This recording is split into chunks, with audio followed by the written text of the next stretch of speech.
So I don't get to go to very many locals nowadays because the closest locals to me is about a 2-hour drive.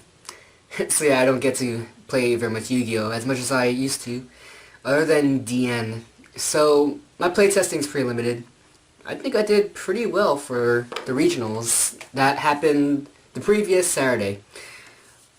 It was a regionals in San Antonio. About almost 400 people have entered, so it was pretty good turnout. And here is my notes or life points thing for said event. There was 9 rounds, so pretty basic. So it went to a cut of top 48, and well, let's see how I did. Round 1, I played against 3.5 Fire Fists.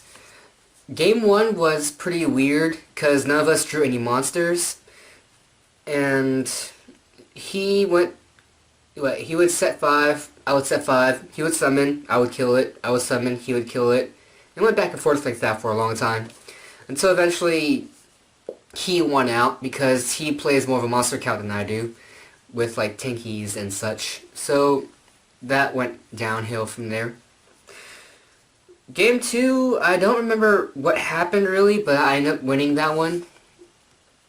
I think it was a combination of like good use of overworked and such. Game 3, rekindling happens. So I lost round 1. Not a very good start off to the day, but I had pretty much nothing else to do, so I just went on and played for the rest of the day with the mentality of I can't lose even one more time. Round 2, I played against Boojins. Now this is also a funny game. I really don't remember what happened, but it was I 2-0'd the Boojin player. I remember game 1, I searched with Mirmilo to find a bombless. So he tried his best to bait out the bombless. So he had a tanky search Yamato. I mean, I would have known he had Yamato anyway, so I guess he just used it to thin his deck out. So he summons Crane to try double knock with my mirror. And I looked at my hand and there was nothing else I would have had. Like, I didn't have any other monsters, and I wasn't guaranteed to have a monster next turn. So I trap pulled his Crane. I drew, it was a Mageline. So I summoned the Mageline, searched, and then attack. He went and summoned Turtle. So I bombless his Turtle. And then I went, summoned, attacked. I think he deprisoned. He went and then summoned Yamato, and I warning the Yamato. It was hilarious. I mean, I would have been pretty screwed if he had a Buji Carnation, and luckily he didn't. So, well, even if he had Buji Carnation, I had a lot of back row to protect my monsters at that point.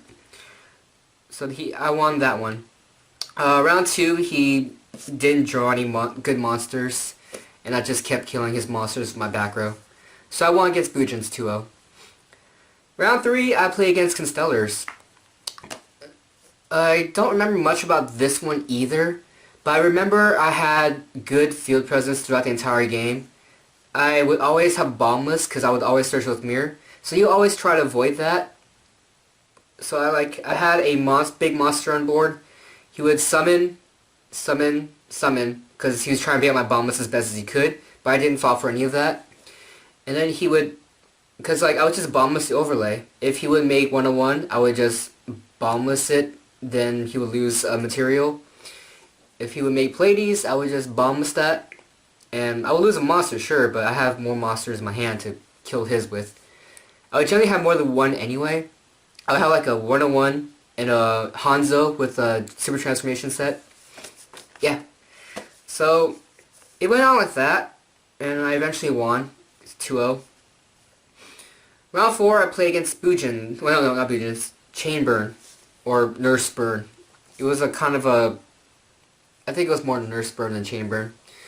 I had a pretty good matchup.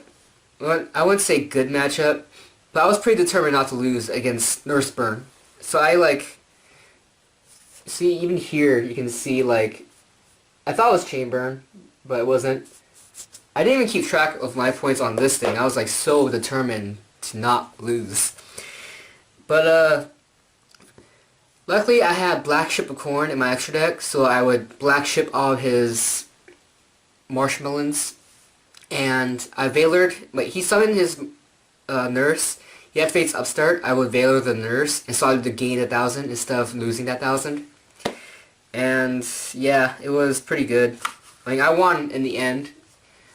And luckily I drew most of my MSTs, and I was able to end phase MST's back row. So I won against Nurseburn. Round 5, I have played against Prophecies. I don't really remember too much about this one. Let's see. So I won game 1. Let's see, he crescented. I picked the secrets, sadly. And I remember him going into Temperance, into World, and this is where it gets hectic. He would World activate. I would activate Trap Tricks, Nightmare Trap Hole. He would Wisdom. I would Bottomless. Then he Torrentialed to try to get his World into his graveyard. And then I Stardust Sparked himself. And then he Raigeki Braked the Stardust by discarding his Upstart Goblin. So it was like a really, really, really long chain link. In the end, Stardust died. Torrential nukes. Trap Tricks, Nightmare Trap Hole negated his monster. Because it doesn't care where the monster is. Like, it could be in the graveyard, wherever. As long as it's special summoned and activated, it would negate the monster. And then, like, the whole field was white. Eventually I won. And, it was cool. Game 2, I drew all my MSTs and Veiler and a Magileine. And that's all I really needed. I would MST all of his towers. Magileine would keep... Like, he would summon his Temperance. I would Veiler it. I would summon Magileine, kill it. And then he would summon his second Temperance. I Veilered that. Or no. Did I? I think I Trap Hold. No. I think I Veilered it. I can't remember. But Magileine and Veiler's MSTs won me that game. What else? Yeah. There was... I won that game 2 out of 3, but I can't remember how I lost that last game. But yeah. Round 6. So this is a funny story. I sat down and my opponent saw my calculator, and it was a Stratos. It was a Korean Stratos. One sec, let me show you guys.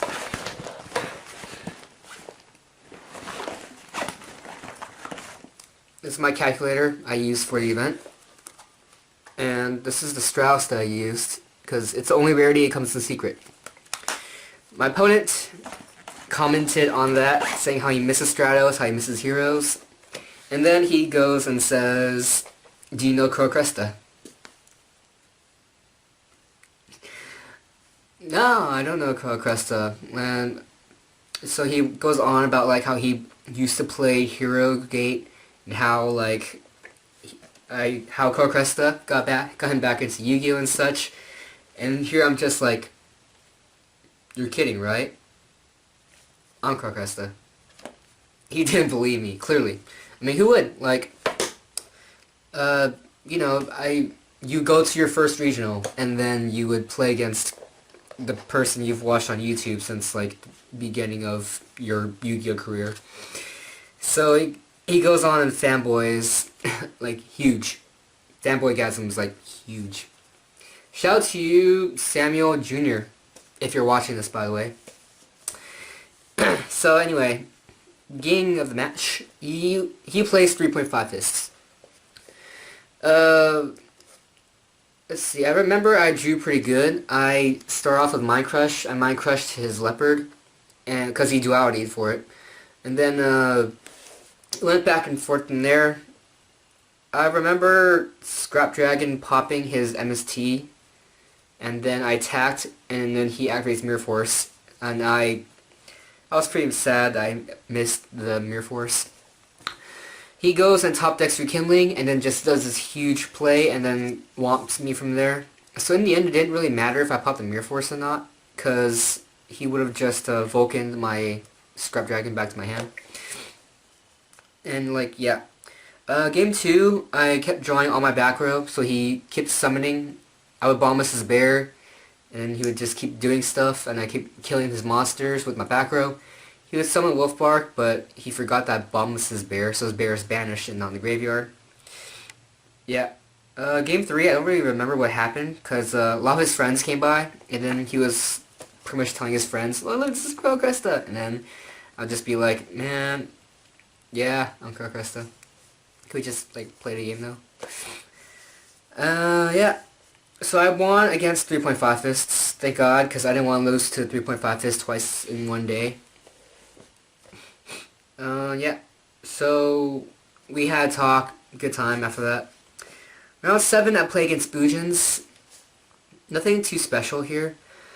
I remember him having no banished monsters. I mind crushed his hand. I called Yamato. I blind mind crushed. Blinded, by the way, because he MST'd my face down mind crush, and I flipped it. I called Yamato, and he had a Mikazuchi and Bougie Carnation in hand. Okay, and nothing banished. He had a turtle in the graveyard, and a hare as well. So I would summon my mirror, and I was debating on what to search out. Because if it was bottomless, he would get banished Mikazuchi and then just activate Bougie Carnation. If I grabbed a trap hole, he would just negate it with his turtle. So I was in a really big position, like hard position, of what to search out with my Chokes Mirror below. Eventually I thought it out really long and hard, and I searched out the bottomless. He would go summon the Mikazuchi, I would not activate the bottomless. I would go, eventually I killed the Mikazuchi, and he activated the Bougie Carnation, so I bottomlessed the results, instead of, the Mikazuchi by itself. So I bottomlessed their hair and the Mikazuchi at the same time. So that was a good use of search power right there. He would also... Now remember there's a game where I Special Thrasher, summoned Mirmelo, searched. He activates Vanity's Emptiness, so I MST'd his face down, which is a decree. So I got a good plus off of that. And then it would just like roll from there. Oh yeah. No, never mind. So eventually I won that game, 2 out of 3. And there was a time where he had everything set up. Yamato, hare, and turtle in graveyard, crane in hand, Mikazuchi in hand. So that sucked. So I would summon Mageline to keep my monster presence going. Like, I would take 14 less every time he attacked into me. Eventually I drew into DNA Surgery. So I would set the DNA Surgery, summon Mageline, and then he would kill it. At the end phase, I would flip the DNA Surgery and call machines. Draw, special summon Cyber Dragon, contacted, summon Mageline, attacked for a game. So Cyber Dragon and DNA Surgery was MVP of that game, which helped me win. Round 8, Infinities. It was a pretty good game. I mean, there was really nothing special about it. He would always special summon a lot. I would try and kill it a lot. And he, I remember attacking with Hanzo, and he used Memory of an Adversary on the Hanzo. Next turn, I would Special Thrasher, attacked over his Necromancer, and I would summon Fossil Dyna. Sadly, he had the Raigeki, no, not the Raigeki, the Infinity Break for my Dyna, and killed Dyna, and so he got back my Hanzo. Next turn, he would rip into Archfiend, and then he did this huge play, which ended up with two Laval Chains, 101, Leviair, and a Necromancer in defense mode, I believe. I was pretty sad. I didn't want to lose to Infernities again, so I ended up with being an X2. So there's one round left, and I said, you know what, I'm not going to get top 8, but let's just see what I would get. Here is where the cool thing happens. I sat on the second table from the top table, and I sat on the edge of the table so where everybody can see. Everyone who's finished watching round 1, table 1 finish, they would go over to me and watch how my game progressed. I played against erratic rulers. Now, this is the match that I kind of remember the most because it happened the most recent. He would go first, do big play, ends up with Draco Stack, 2 tokens, and a Tum in defense mode, 2 sets. I go, Dark Hole, wipes out his tokens and his Tum. Thrasher, Mirmelo, search out ILMOS. King Pharaoh Imp, search out Mask Chameleon, run over his Draco Stack, set Mirror Force and Bombas. He goes, flips to a Misty's. I get pretty sad. He goes, does a play, ends up with Stardust and Sue. Stardust runs over my Imp. He attacks directly with Sue. I lose a lot of points. I go summon the Chameleon, get back Thrasher, make Crimson Blader, run over his Sue. He can do anything. My turn. I make... Oh no. I summon Mageline. And then... Oh no, wait. Turn 1, I summon Thrasher Mageline. And then set the Bombas manually. There we go. I didn't search it out. I had it in hand already. So I summon Mageline. I have Mageline Crimson Blader. Crimson Blader attacks over Stardust. And Mageline attacks directly. He goes. Doesn't do anything. My turn. Summon Mageline. But he sets 2 on his turn. That's right. I go summon Mageline. Make Tiramisu. He books my Tiramisu. I got pretty sad. Attack directly Crimson Blader. He goes and he comments about how he wants to make Crimson Blader and attack into my... He wants to make a Colossal Fighter to attack into my Crimson Blader to steal my Crimson Blader. But I had a Hanzo in the graveyard. No, I had a Thrasher in the graveyard, so he couldn't do the cool double knock thing. So instead he big eyes my Crimson Blader and then makes a Leo. And then he attacks into my Chimisu. My turn. I summon Hanzo, set, and turn. He big eyes my Hanzo, but then I chain Super Transformation with my Hanzo. Oh, wait. Before I did that, I did like a whole math thing, like super math. So I special Thrasher. I wrote it into Thrasher, special him first, so I have a wall right there to not die with. Because if I didn't do that, then the plan I had in my head would end up me losing. So I special Thrasher, normal Hanzo. Wait, Thrasher in defense mode. Normal Hanzo, set. His turn.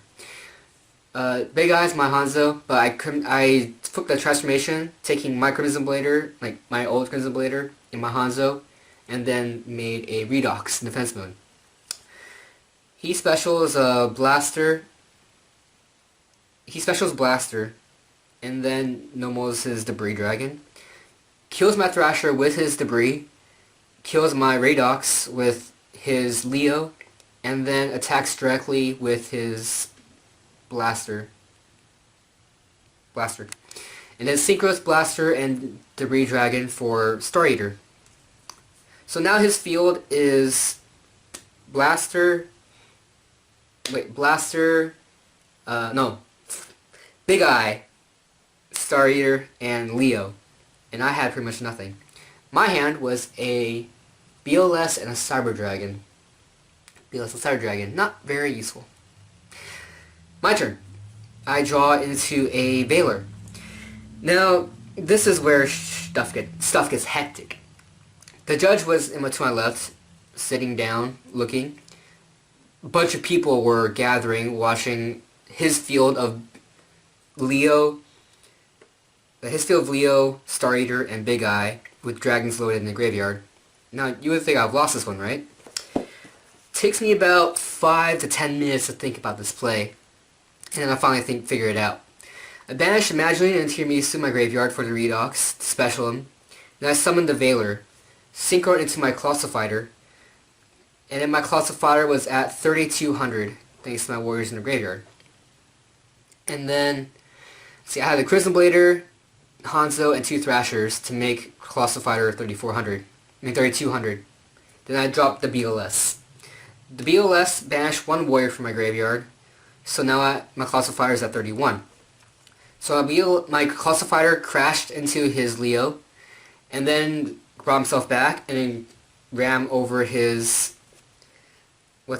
ran over his big eye. Thinking back on it, I probably should have brought back the Crimson Blader, but it was the adrenaline of the moment. So Clausifighter killed his Leo, killed his big eye, and then BLS banished his Star Eater, so he didn't have any fodder for dragons. And now this is where he started losing, because he couldn't get over any of that. So I won that one with a comeback play for the year. Game 2. It was pretty fun. I sided in a lot. I flipped Soul Drain. He kills my monsters somehow. I summon Hanzo, and then he... No, wait. Okay, so he specials Tefnut, I remember that. And then I flipped Mind Crush, and I called Sue. He didn't have any Sue.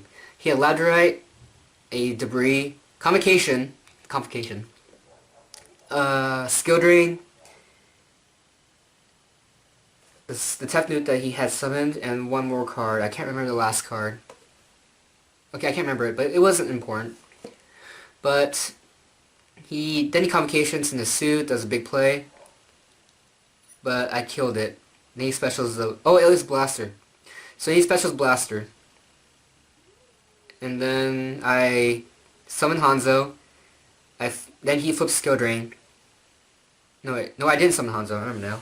I just set 3 sets. And I kept Hanzo in my hand because I knew he had Skill Drain. I set a Wild Tornado, Ninja Sword Super Transformation, and one other card which I never activated, so it's not really relevant. He goes Specials Blaster, attacks directly. My turn, I summon the Hanzo. He flips Skill Drain. Then I flip the Wild Tornado. And then pop his Skill Drain. I've resolved Hanzo, searched out the Ninja Sword. I flipped the one that was already set, so Blaster doesn't go back to his hand. And I Super Trans my Hanzo into a White Dragon. And then set the Ninja Sword. He goes, and then you couldn't do anything because of Soul Drain. I remember later in the game he tries to MST my Soul Drain in order to pretty much blow up and go for game. And then I told him, White Dragon Ninja's effect. My back row can't be destroyed. So everyone was like, oh! Everyone was surprised that ninjas were beating... Well, not ninjas. Weird ninjas were beating hieratic rulers, right? I won that game. So in the end of the day, I went X2. And yeah, I was in 20th or 25th. I can't remember. I was in the back of the room at the time. So out of 400 people, I placed 20th or 25th. But it was pretty good. X2 with a rogue deck, right? So at the end of round 9, everybody was asking for my deck list. Like, everybody was asking for the deck list. Because they wanted to play it, because it was so, like, broken. Not broken, but on paper it looks like shit. I'm not gonna lie, it looks like shit. But when you play it out, it's pretty broken. Like, so said 3 people. And I spent like a good 30 minutes teaching them how to play the deck, and then everyone's just like, I pretty much had a table to myself. Like, I had like a tutorial table. Everyone's there, and I'm just like, yeah, you do this, and this, that's how you play this card, and then you do this. This is why this deck has a good matchup against this. It was cool. So I probably gained like 30 subscribers that day. Because they all asked me like where I got it, and I just told them, go on YouTube and look up In Loving Memory of Stratos. That was the thing. The thing that impressed them the most was the name of the deck. Because a lot of times they would ask me, what's this deck called? And I would tell them, In Loving Memory of Stratos. And they'd be like, no, really, what's the name of the deck? In Loving Memory of Stratos. I'm not kidding. Go on YouTube, look it up. It's there. You'll see this deck, last format's build. And then that'd be there. So if you found me from regionals, post a comment down below saying, hey, I met you at regionals. And then I saw your Living Memory of Stratos deck. But yeah, that's my report for San Antonio, where I played ILMOS. I didn't do as well as I thought. I wanted to be in top 8. So, I don't feel like the 20th place is like enough to ask Cordero if he should post a deck on his channel. Usually he posts like places 1 through 4. So it's 20 is good with a rogue deck and all, but it's not good enough. I am, however, going to YCS Vegas. So from there, I'm really gonna try my absolute hardest to get top 8, or at least top 32, because, you know, it's draft from there on, so it's no longer ILMOS. So I just want to get to top 32 at least of YCS Vegas with ILMOS.